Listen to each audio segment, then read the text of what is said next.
Workday is over, but family night is just beginning, and it looks like I'm getting groceries and dinner. Does that mean 2 stops? Nope, just an easy one. Marsh. I get the items we need and a meal the family won't believe came from a grocery store. Hot rotisserie chicken, side dishes, and fresh salads. Quality you can't get at a drive-thru. So, when Mom and company get back, the only thing left on my list is seconds. Everything you need in one stop. Marsh.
This is the story of the Marsh Grocery Store in Fairfield, Ohio. The company was founded in 1931 in Muncie, Indiana.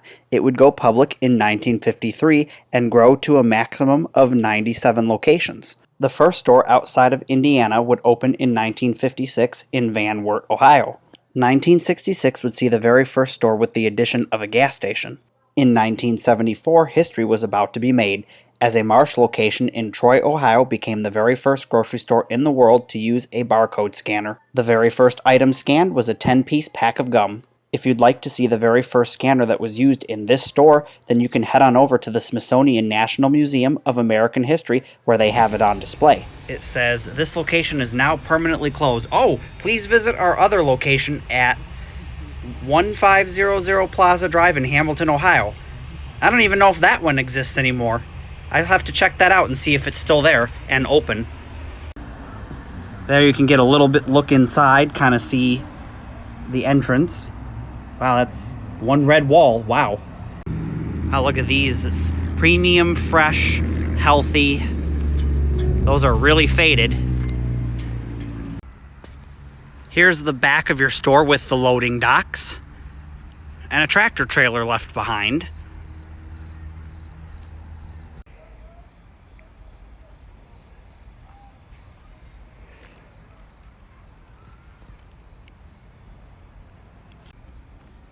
Huh. This is kind of a weird area. Just like this fenced-in garden area kind of thing. Huh.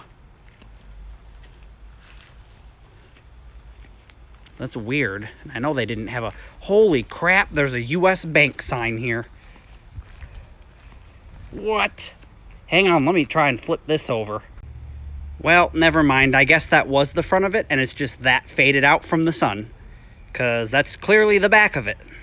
I thought I'd flip it over and, like, you could see the word through the... You know what I mean. Like it was showing through the front to the back, but nope. Well, all right, everyone. Welcome to the abandoned Marsh Grocery Store. And you can see they have this door here, and it's completely open. I mean, it's closed, but it's open. Like, you can just pop it open and go inside.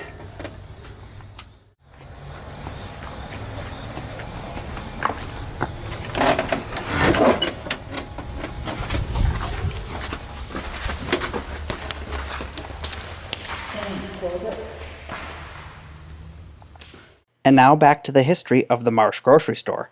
The 90s would see many innovations, the first of which would be the Marsh Fresh Idea Card, which was basically like a customer loyalty program where you would scan this card and it would pull up coupons and discounts specific to your buying habits. They would also give way to home delivery through the Marsh Fresh Express, where a customer could buy their groceries over the phone or the internet. The 90s would also see their headquarters move from Muncie, Indiana to Fishers, Indiana, in the Indianapolis metro area. The 90s were a very prosperous time for the Marsh Grocery Store chain, as they would add innovations such as 24-hour service, a full-service pharmacy, and a help-yourself-style food court, which would contain items ranging from salads to sushis, as well as a bagel shop and espresso bar. They'd also add in-store banks. Since Marsh was a regional chain throughout Indiana and a little bit of Ohio, they did their best to support regional suppliers by stocking regional favorites, such as Indianapolis-based Rosalind recipe,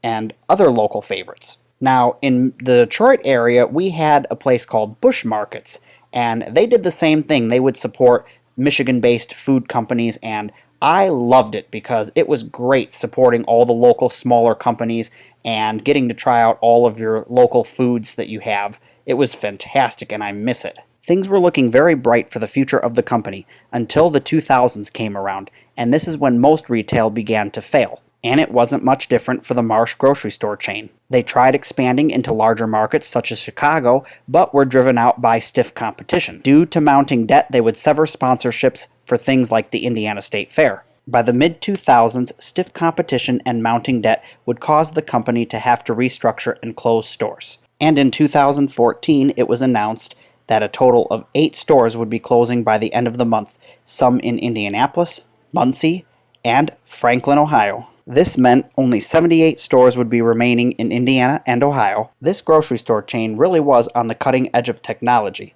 because in 2015 the company would install iBeacons in all of its 75 stores.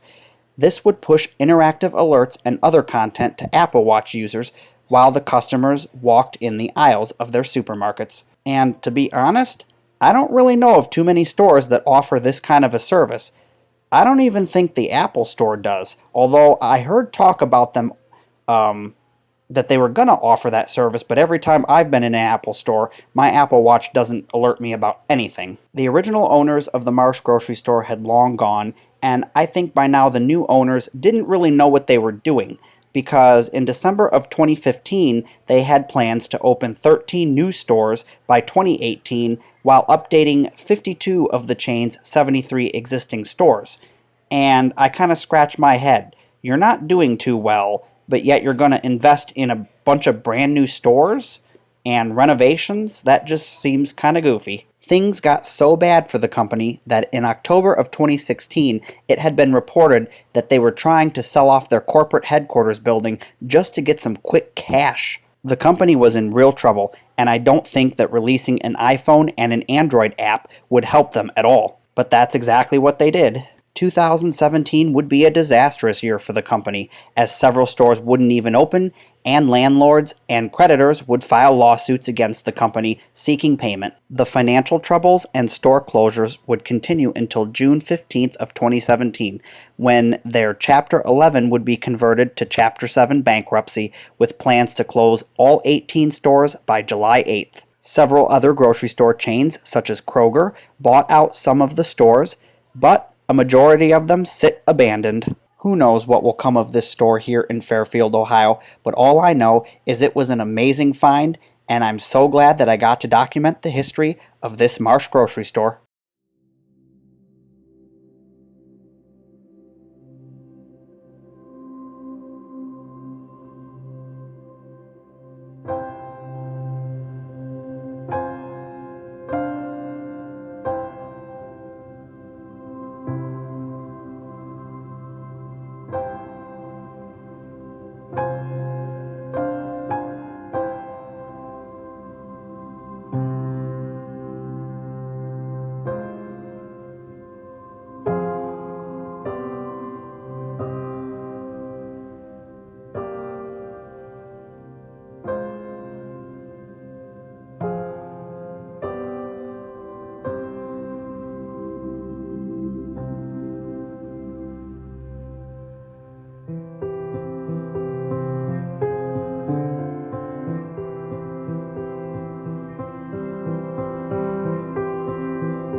Hello out there, it's me.